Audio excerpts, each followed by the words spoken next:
ગઈકાલે આપના નેતા ઈસુદાન ગઢવીની જામનગરમાં પોલીસ સ્ટેશનમાં અટકાયત કરવામાં આવી હતી અને તેમનું કારણ એ હતું કે તે ઈસુદાન ગઢવી છે એ પોલીસ સ્ટેશનમાં એના કાર્યકરોની જે અટકાયત કરવામાં આવી હતી, કેસ કરવામાં આવ્યા હતા, તેના મુદ્દે ફરિયાદ કરવા અને આવેદન આપવા ગયા હતા. પરંતુ ત્યારે ઈસુદાન ગઢવી જે છે એ રેકોર્ડિંગ કરી રહ્યા હતા અને એ મામલે જ પોલીસે તેમની અટકાયત કરી હતી અને ત્યારબાદ આજે ઈસુદાન ગઢવી છે એ જેલ મુક્ત થયા છે. જેલની બહાર આવતા જ ઈસુદાન ગઢવીએ સ્થાનિક સરકાર જે છે એટલે કે ભાજપ ઉપર આકરા પ્રહારો કર્યા હતા.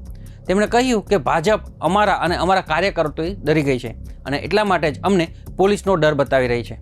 પરંતુ આપ છે એ મજબૂતાઈથી તેમનો સામનો કરશે અને તેમને ચુનૌતી આપશે. તો શું કહ્યું ઈસુદાન ગઢવીએ? આવો જાણીએ વિગતવાર આ વિડીયોમાં. નમસ્કાર, આપ જોઈ રહ્યા છો બેનિફિટ ન્યૂઝ અને હું છું મહેશ.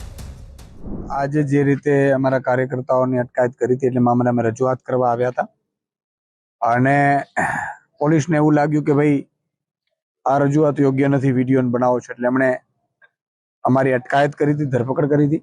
ભાજપ સરકાર મને લાગે છે કે આમ આદમી પાર્ટીના કાર્યકર્તાઓથી ડરી ગઈ છે. જેલથી ડરાવવાની બીવડાવવાની પણ કોશિશ થઈ હોય એવું લાગે છે, પણ લોકો છે એ હંમેશા અત્યાચારની વિરુદ્ધમાં મતદાન કરતા હોય છે. આજે સત્યની જીત થઈ છે, સત્યમેવ જયતે. અમારા બધા કાર્યકર્તાઓ અડીખમ હતા. અમને ક્યારે જામીન મળશે કે ક્યારે છૂટશું અમને ખબર નહોતી અને સ્વાભાવિકપણે કે પોલીસ છે એની કાર્યવાહી એની રીતે કરતી હોય, પણ એટલું ચોક્કસ છે આવું અત્યાચાર પ્રજા ક્યારે સહન નહીં કરે.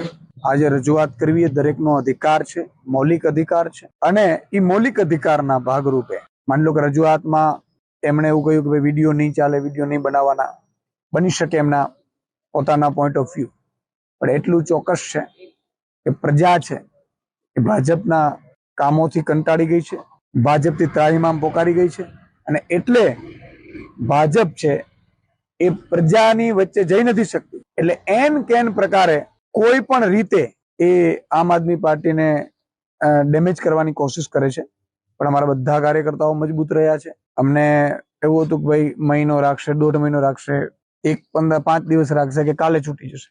બિલકુલ મેં કીધું ને કે અમારા કાર્યકર્તાની અટકાયત થઈ હતી એટલે અમે રજૂઆત કરવા આવ્યા હતા કે ભાઈ કાર્યકર્તાની અટકાયત કરી છે અને એનો કોઈ ગુનો નથી, એની ઉપર ખોટી એફઆઈઆર થઈ છે અને આવી રીતે સેમ પેટર્નમાં 4 થી 5 જગ્યાએ એફઆઈઆર થઈ સેમ પેટર્નમાં. એટલે અમે અહીંયા રજૂઆત કરવા આવ્યા હતા.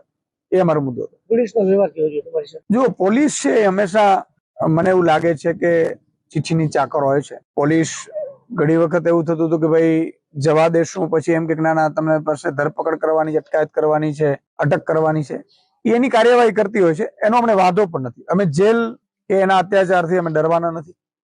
અમારી સાથે ગુજરાતની જનતા છે.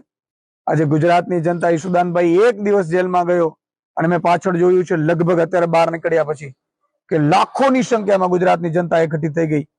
એ મારા પ્રત્યેનો પ્રેમ છે.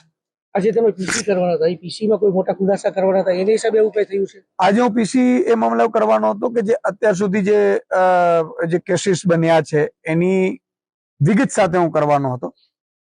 બની શકે કારણ કોઈ પણ હોઈ શકે, જરૂર નથી કે એ જ કારણ હોઈ શકે, પણ અમે કહીએ છીએ ને કે ભાઈ અમે ગુજરાતની જનતાનો અવાજ બનવાની કોશિશ કરીએ છીએ. અમે ગુજરાતની જનતા માટે લડીએ છીએ અને લડતા રહેશું.